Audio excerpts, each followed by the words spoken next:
Alright, guys, welcome to our YouTube channel, Music is Our Language, where you can find different sets and music recommendations. And now we have this new section about conversations with nice people about music.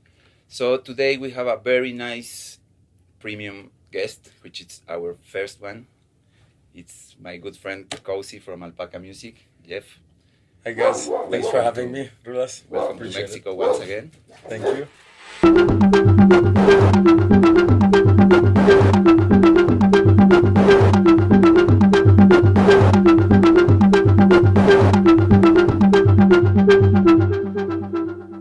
All right, Jeff, so welcome to Mexico once again. Thank you. How Rulas. many times you been here? I know you've been here I've been before you were DJ, but since when you have been visiting Mexico, by the way? Yeah, Mexico is super close for Canada, so I've been going to Mexico on vacation, maybe like 1 week at a time every year, since 2012 maybe. Okay. But I've been only playing in Mexico, and that was my first international tour. Actually, was the end of 2021 or beginning 2022 with Cypress Trance. Yeah. Nice. Yeah. Did you ever attend a party before playing in Tulum or somewhere? Yeah, I've been to. I was going to parties in Tulum, like Zamna Tulum, Okay. and all kinds of clubs and stuff. Nice. Yeah. Cool. So how many times you been playing in Mexico? Do you have an Oh, idea? I don't know how many times. It's been many by far. Yeah, I did 3 Mexico tours. Okay. The first one was 4 months long. That's the one I started with Cypress Trance, Okay. and then finished with Ometeotl that year, when COVID they locked That's down when everything. we met personally. That's when actually, we met, yeah. in In Ometeotl, Ometeotl so it's Festival. 2022. when I was stage managing. Yeah. Nice. That was actually my first. That was the biggest crowd I ever played for until that moment. Yeah. Yeah. Nice. Yeah. It was That was a nice incredible. festival. Yeah. Cool. Incredible time. Yeah. So talk us a little bit about your career.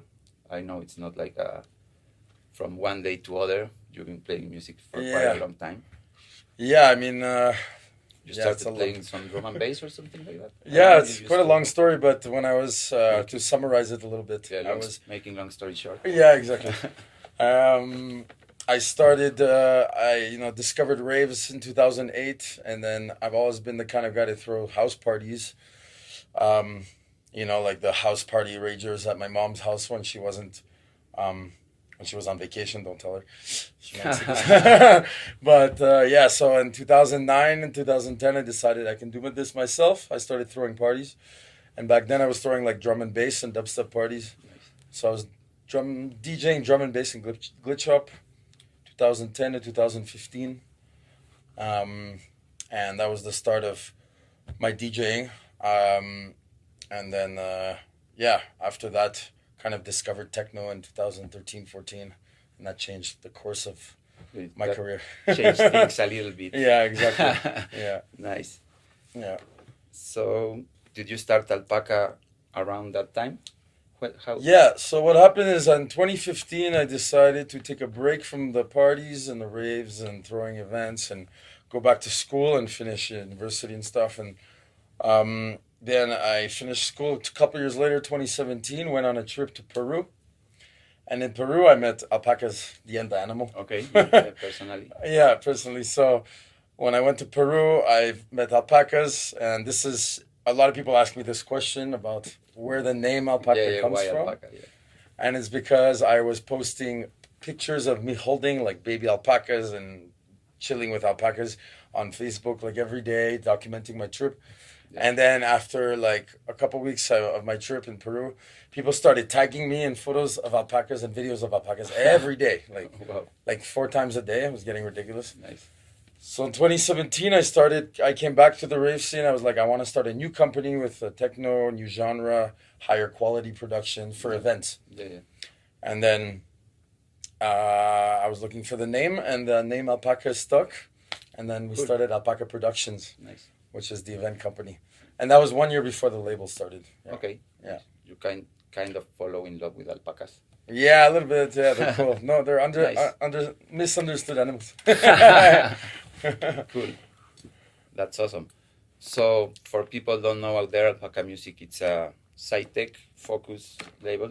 Yeah, it's a hard to psytech, describe, psychedelic techno, dark minimal, dark minimal. underground, dark groovy techno. It's kind of a new trend probably popping out. What do you think? In which state psytech it's now? Yeah, so psytech kind of became like an umbrella genre of like a lot of these subgenres of techno. Yeah. Because before psytech was like very much like psytrance with like slow down, and then now it's like pretty much like dark underground techno with psychedelic elements. So there's a lot of different even subgenres of psytech now, and I think right now it's exploding. Looking at the statistics of the way how many people are listening to it and the new artists that are coming, that are starting to produce it. And then the big psytrance producers coming to and starting side projects with the genre. Yeah. I can say that it's on a very exponential growth right now. Seems to be growing. Yeah. Around the world. Yeah. Yeah. So AlpaKa is one of the main psytech labels nowadays. Do you think so? Yeah, it's weird to say it because I started it like a thing for like just releasing my friends' music. Yeah. But if you look at the numbers online and the sales and how many artists and all that, it's one of the top. Yeah, it's crazy the growth you guys made in a short amount of time. Yeah, which is really nice. Congratulations. Thank you. Yeah, it was unexpected. Yeah. I have the fortune to have 2 or 3 tracks released in AlpaKa. Yeah. And I made some mastering at some point as well. So I have the opportunity to be in close and watch the growth of the label. Yeah, and I appreciate your involvement too, man, with everything. But it's like not, I don't know if you agree, but it's a little bit, it's not common, that growth, it's like, there are some factors that it pop out for the average of the label. So that's why it's really well known around the world, and that's why you're playing all around and stuff. Yeah. What do you think that could be some key factors that make that? Yeah, so I've actually thought to myself that those things before, because I'm not 100% sure why it exploded as fast as it did. I'm guessing it was unexpected to you. Yeah, it was unexpected, because I started it for my friends, released their music just for fun, put out music I love. But the fact that it grew so fast and it got so much attention quickly, I wasn't expecting, and I still don't know exactly why it happened like this. But I think a lot of it has to do with the output of music and keeping the quality very high, and kind of honing into one, like a style that we're pushing. But also, it's a lot of it has to do with me actually personally going out and paying out of my own pocket to go out and play these gigs at the beginning. Like my first 5, 6, 7 international tours, like since 2021, I paid out of my pocket to fly to places and play for like very cheap and meet people and talk to them. So I think that's a big factor, is actually the networking part that I do. Because I'm not a producer, I work with producers, I put their music out, but I'm more of like the networking kind of side of stuff. Doing the RP part. Yeah, exactly. Which is very important. So I think that helped a lot for the growth of the label itself, to actually just go out and tell people about it. Yeah. Do you think maybe, I'm going to go back a little bit backwards, talking to the different genres and stuff, which I think nowadays it's like genres are way more big than back in the day. Like when we start playing psytrance was like, let's say, this size, and there was a little bit of subgenres like progressive and stuff.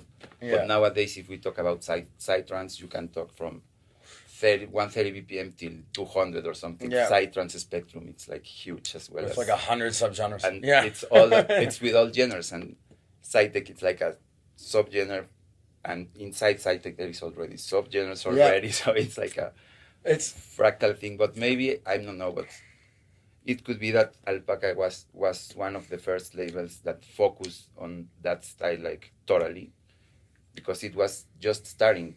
We in Undergroove music, I can say we apport a little bit to the psytech born around the world with the Yossi Telch release in 2008, I think it was, which was very different, and Beatport decided to catalog in psytrance, but it was at 128, and it came to the number one on Beatport. Don't get me started with Beatport genres. Yeah. And then it went to number one on Psytrance, but it was 128 BPM, so it was totally different. And then we didn't know that many people were doing things similar, and 2 or 3 years later, it was this thing popping out. So AlpaKa was probably one of the first that start focusing on that, because at the beginning probably it wasn't. But I don't know if that's the way first. You went like focusing on that, and then I can't say. I don't want to say I'm the first, because there's like inspiration labels to me that inspired me, like Technosis Records was there before me. Okay. And then Phobos Records, which is not as active anymore. So I don't think I was the first at all. I don't want to say that because that's not true. No, but I think I was one of the ones that like put a lot of effort into like putting out a lot of the new artists that are making this and honing into this dark and groovy psychedelic style. And I would say one of the first that start pushing hard, because of that pushing hard. It's been there for many time, and some tracks here and there, but then start being these labels totally focused on that. Like very I agree. Like a niche thing, which is small, and then it starts to like the very beginning of the trend, let's say. So we can say you have been since the beginning of the trend. I'd say. Yeah, I think I got in at a good time. That's good timing also for the music, timing. So a lot of it, I think a lot of it is also luck with the timing. So it's good timing with people kind of, they wanted something else than psytrance in the psytrance scene. And techno, there's a lot of techno that doesn't fit in the psytrance scene. But this kind of blend of techno and psytrance that we're doing, it's like fits so well in this. Like most of my gigs are in psytrance festivals in the summer, but also I can play a lot of techno clubs and stuff because it fits. So I think the reason it grows so fast is because it's adaptable to many different crowds. It's not specific to even some people in the house scene. They like psytech, So but I think it's interesting, because that happens to us with different projects. Kind of had some unexpected growth, that it's to bet for something it's not trending, but something you really like, and you think this is gonna be cool, but you didn't expect that it's gonna grow that much. Nor the label, the genre, and the festivals, and then it's really like, wow, I didn't expect that this shit is actually going to be the next, or it's probably not the next interesting thing, but it's just really nice trend coming out. Honestly, it's crazy. Every time I think about it, I'm like, wow, like we're on the forefront of this thing that's happening. And it's more about the community side of it as well, is that, I interact with artists from over like 100 countries, and they all know this artist that knows this artist and their friends. It's all like, it's not a huge community, but it's like very widespread. And I love the way that everyone's just pushing the highest quality of music.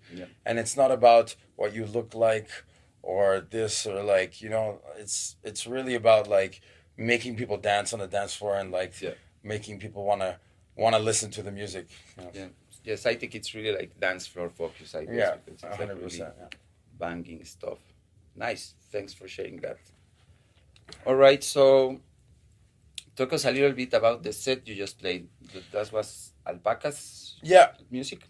So it was 100% AlpaKa MuziK. Nice. About, 80% of it was unreleased. Okay. Coming out in the next month, 2 months, 3 months. I'm getting a crazy influx of amazing music. And a lot of actually the few of the projects that I played, such as Giraffe, is a new project by a psytrance artist, LXD. It's a guy named Alex in Germany, and Niels, this other guy in Germany. And then also there's Capybaras, which is also 2 psytrance artists. Okay. Static Movement. Okay. And Dan Portal. Okay. So it's another 2 animals. So I'm gonna start a Psytech Zoo compilation. Sounds like, because I have like a bunch of projects that are animal names. So we're gonna do a compilation with animal names too. But I was trying to put forward their new tracks because these are new projects that literally just started. It's their first tracks, and they're incredibly good.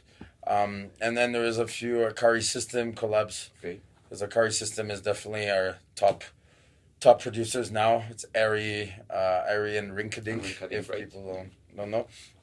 Ari is from Japan and Rinkadink is from He's South also Africa, in Japan. He's from but South lives in Africa, Japan, but right? he's based in Japan. And those two guys are just like the top of the line. The music is really nice.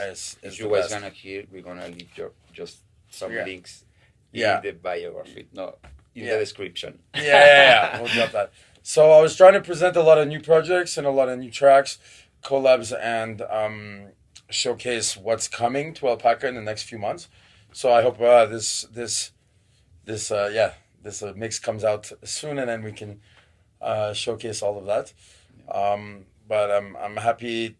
It's pretty crazy to have so many unreleased music. I never had that before than that last few months. I always had music I just put out, and I have unreleased tracks for a month. And now I have unreleased tracks for the next 3, 4, 5 months. That are scheduled way in advance. So it's really nice to be able to play stuff that people haven't heard. A lot of bunch of music. If you guys want to listen to the set, the link is gonna be in the description as well. It's really nice set. We just record in the terrace from the studio. And playing on the rooftop was a next level experience, to be honest. The view of what must be about 15 million people in Mexico City was just incredible with the sunset. I've never played with a view like that in my life, so thank you so much, man. Yeah, that's so good. Really nice thank you. Down there. Navarro as well. Thank you, man. Thank you, man. And I would love to play again maybe next year. Yeah, whenever you come, you can come here and pass by. For sure, man. Stay here whenever you want. Yeah. Cool. Well, thanks for coming. That was a really nice bro. segment. That was Thank a really nice Thanks conversation. a lot, guys. I really appreciate it. Thank you. Hope Thanks to for have listening you, as well. Hopefully the Whoever's first there. of many ones. Yeah. So see you soon, guys. Thank Cheers, you. guys. All right.